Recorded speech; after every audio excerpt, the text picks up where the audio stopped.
I, 28, female, got engaged to my boyfriend, 30, male, of 2 years a couple of months ago, and we're supposed to get married in 6 weeks from now. We've already booked the venue of our choice, and my parents have offered to pay for it as well.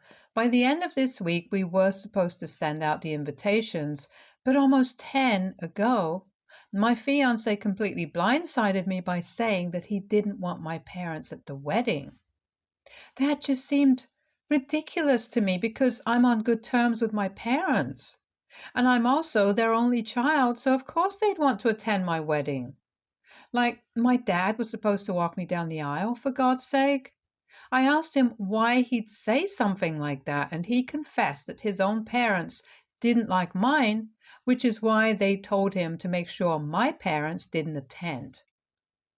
I couldn't understand for the life of me why they'd want such a thing because, as far as I'm concerned, my parents had been nice to his parents, and there was no bad blood between them that I knew of.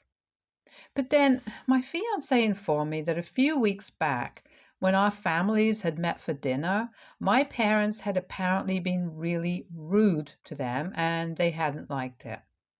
I couldn't imagine my parents being rude to anyone, let alone my fiance's parents, and I told him that I couldn't believe what he was saying because it seemed really unlikely. We got into a massive argument about it, and I told him that I wouldn't invite my parents, but then we'd have to have a separate ceremony for them exclusively. He told me he'd think about it, but honestly, I wasn't going to let that happen.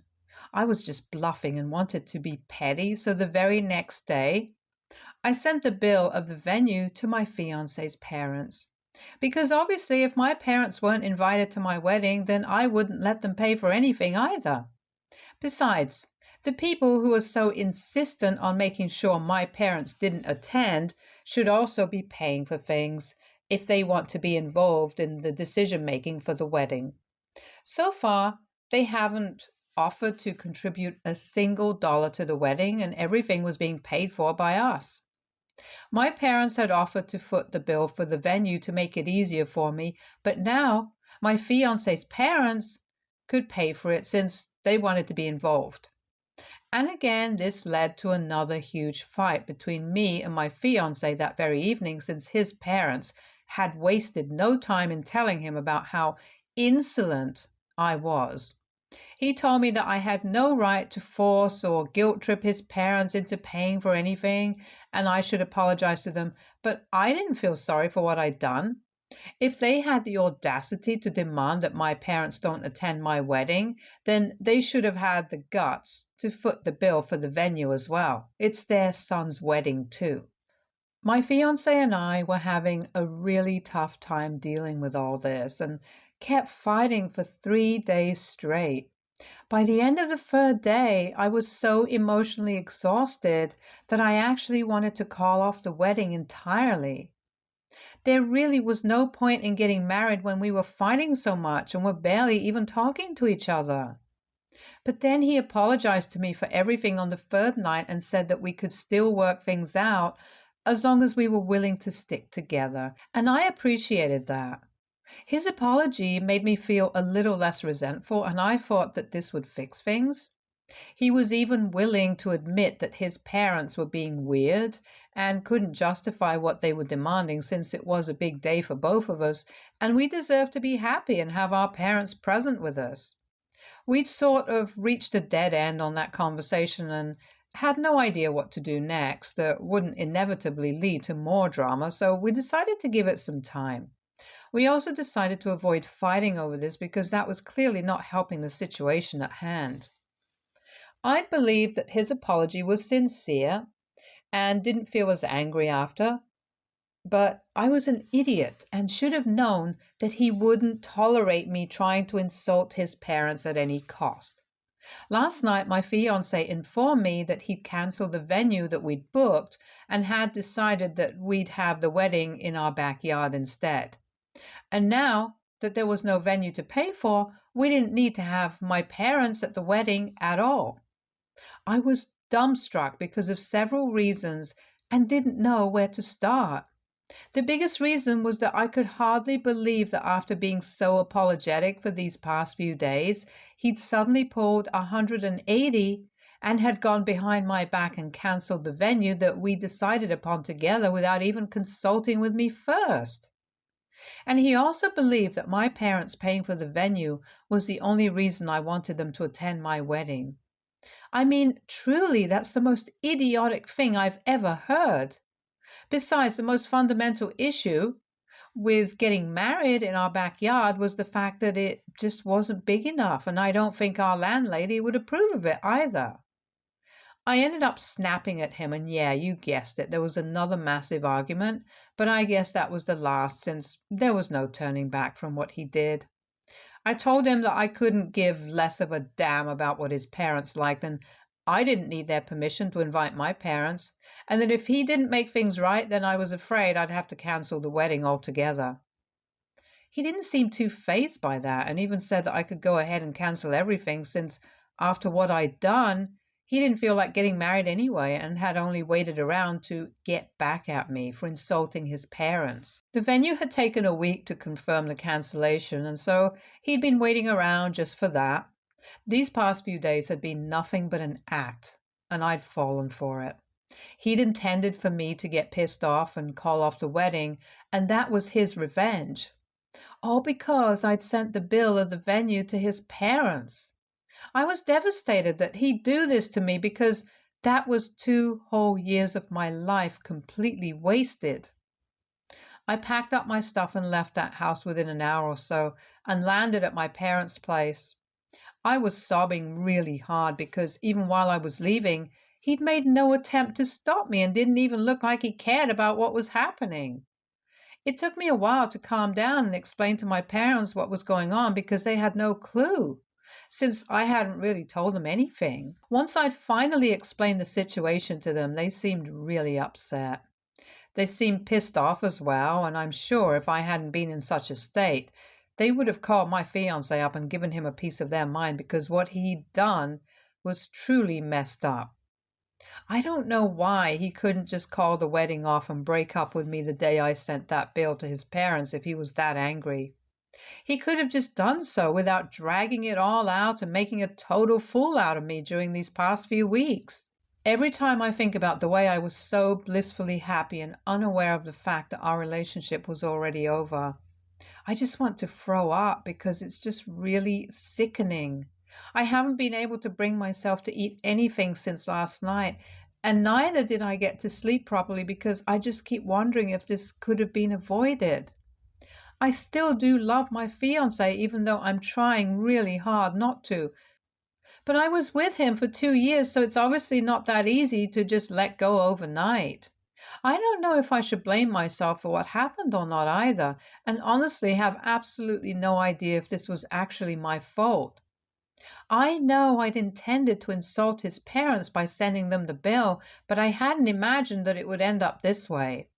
So AITA for sending my fiance's parents the bill for the venue when they said they didn't want my parents to attend our wedding? Update 1. So I've been living with my parents for 3 days now, and I finally learned what exactly had happened at that dinner where my fiance's parents had found my parents really rude. So apparently at one point my fiance had gone out for a smoke, and I was in the kitchen struggling to open another bottle of wine, so it was taking a little more time than I would have expected. Our parents got to talking, and my fiance's mother mentioned how nice it was that I was upholding traditional values and doing all the work in the kitchen. She even boasted about how she'd never allowed her son or husband to ever even set foot in the kitchen throughout their life.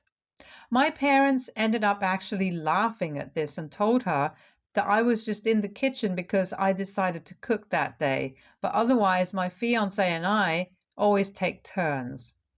It was the truth, and I'd mentioned to my parents that I was proud of our little arrangement because it felt right and, most importantly, equal.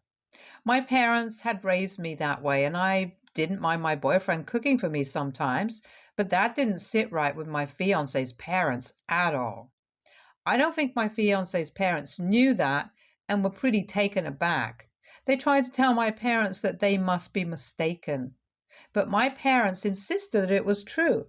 And if it wasn't, then they'd be really disappointed because they wouldn't want me to take up all the responsibility of household chores and cooking meals alongside a full-time job just because I was a woman.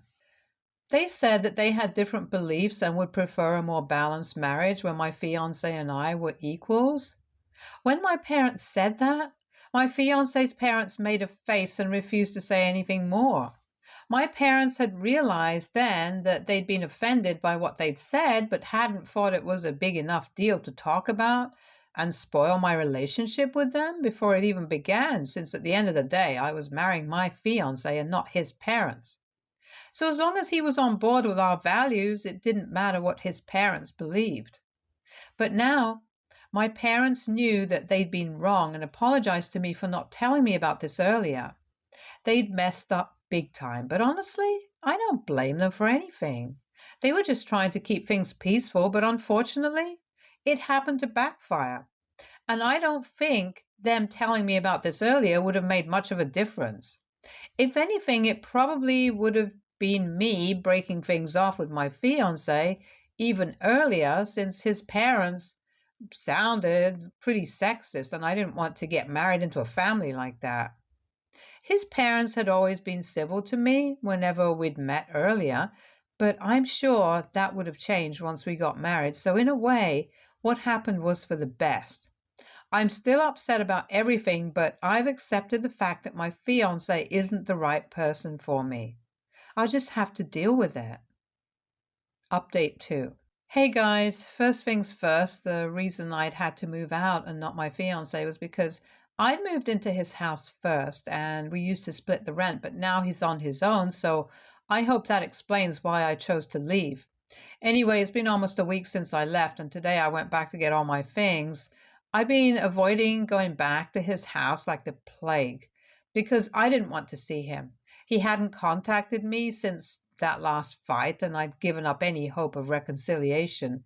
But I needed my things back, so I finally went back today. He didn't seem to care when I showed up with a bunch of empty boxes and didn't say a word to me the entire time that I was there. I felt awful that he'd refused to even acknowledge my presence, but then there wasn't much that I could do to make him take notice of me. I packed my things in silence and took them back to my car all by myself. I didn't ask him for help either because I didn't want to talk to him unless he spoke first.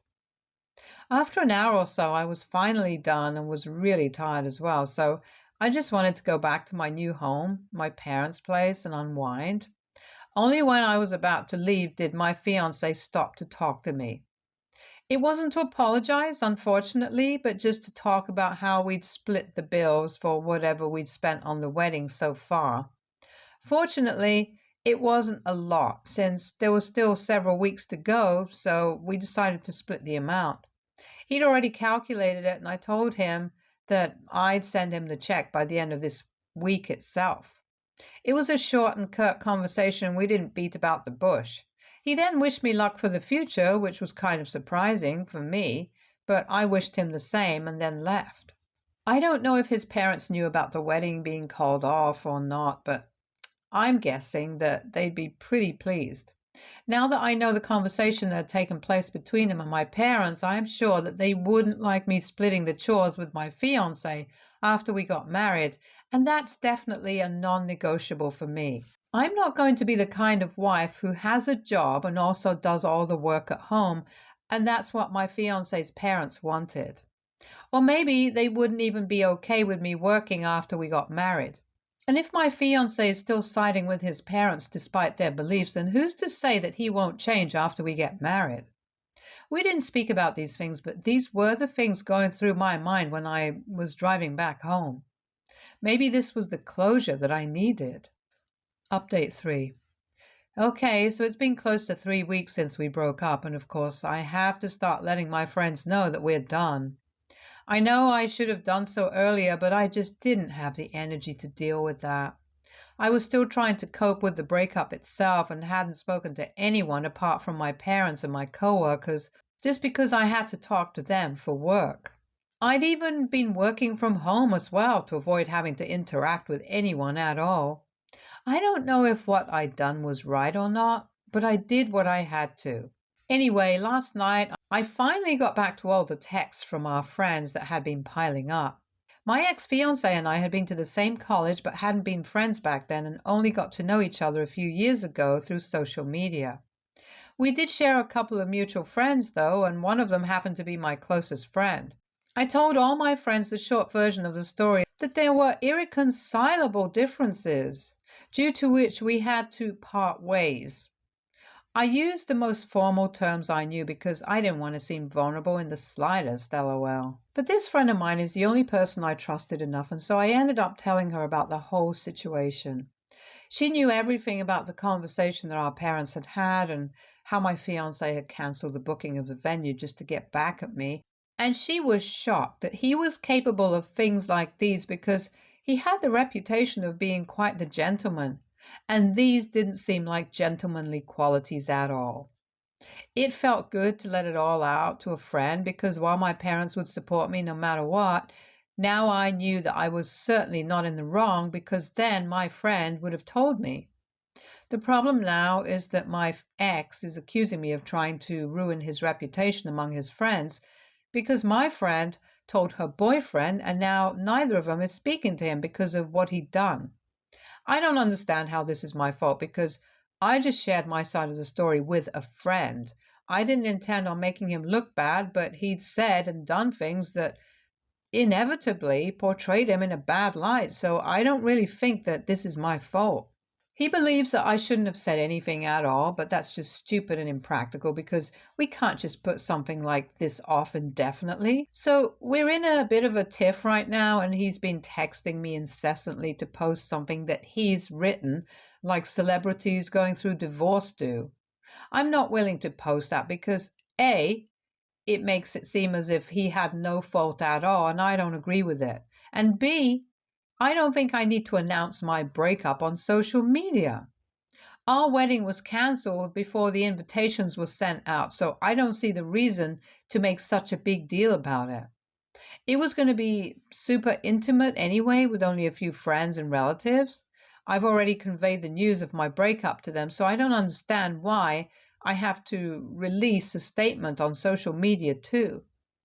I know he wants to do this so that he doesn't look like the bad guy anymore, since our friend circle will eventually find out the truth now that one couple knows anyway. But I don't feel I owe him anything now. If he hadn't been so cruel to me, then I wouldn't have a horrible story to tell anyway, and nothing would ruin his image. So this is all his own fault, and he needs to own up to it instead of trying to force me to cover up for him. Update 3. Hey there. It's been 1.5 months since the last update, and I'm thankful that I'm doing a lot better now than I was back then. My ex and I got into a huge fight when I refused to share the breakup post that he'd written just so that he could avoid taking accountability for his actions among our friends. He'd visited my parents' house to discuss with me and told me that I needed to do some damage control and make sure our friends didn't get the wrong impression because of what I said. But whatever I said was true, so I didn't understand what exactly the big deal was. I didn't have to do any damage control. He did. If he was so concerned about his reputation, then I don't know, maybe he should have just been a better freaking person instead of being sly and manipulative. When I told him that I didn't owe him a thing anymore and I wasn't doing anything that he asked of me, he got super mad. And I was really happy that we were broken up by then because of the way he acted out. After that, and the things he said to me really proved that I'd made the right call. He got furious and started yelling at me about how I was trying to ruin his reputation by talking crap about him to his friends and was trying to take revenge just because he dumped me. I argued back and it just kept getting worse, so evidently he just punched the wall, which was so typical. It didn't scare me in the least, but I told him that this was destruction of property and he had to pay for it. I also called the cops and reported him, and his parents had to bail him out. Things got pretty heated up after that, since once his parents realized that I'd involved the cops, they started doing everything in their power to make me look like the bad guy. That very night, his parents sent me an email saying that they would make sure I landed up in prison for the way I was trying to harass their son. His mom even started a GoFundMe so they could file a defamation lawsuit against me for talking crap about my ex, even though I'd only spoken the truth. No more, no less. They could afford the cost of it, but they were too stingy, and most importantly, they didn't intend on filing the lawsuit at all. They just wanted the attention and wanted people to talk about how I was the worst, so their own son would look like a saint. That's all. I was lucky that our friends came together in my support and shut that down pretty quickly. I'd blocked my ex and his parents on all platforms, so I didn't know what they were getting up to behind my back. I had to rely on our friends to keep me up to date, and apparently there was a lot of effort from their end to make me look like someone who was trying to ruin my ex's relationship with his parents somehow. I didn't understand what exactly they hoped to achieve because honestly, if they'd stayed quiet about this whole thing instead of lashing out like this, then my ex would have probably lost fewer friends. He and his parents continued to post stuff against me, but I didn't care to respond until he made a post about how my parents had raised me to be a lazy narcissist with absolutely no values. That was the last straw for me, since he had literally no right to insult my parents again and again. I was not going to tolerate this level of disrespect under any circumstances, and couldn't ignore them any longer. So I unblocked him and called him up. I told him that he could either take all those posts down or I'd make sure to take legal action against him. And unlike his parents, I wasn't bluffing.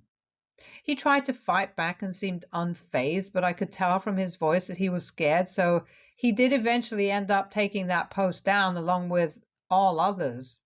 I guess after this last run-in with the law, he didn't want any more trouble, so good for him. That was 2 weeks back, and we haven't talked since then. So I'm hoping to finally move on with my life now. Stay tuned for more stories from our girl relationships.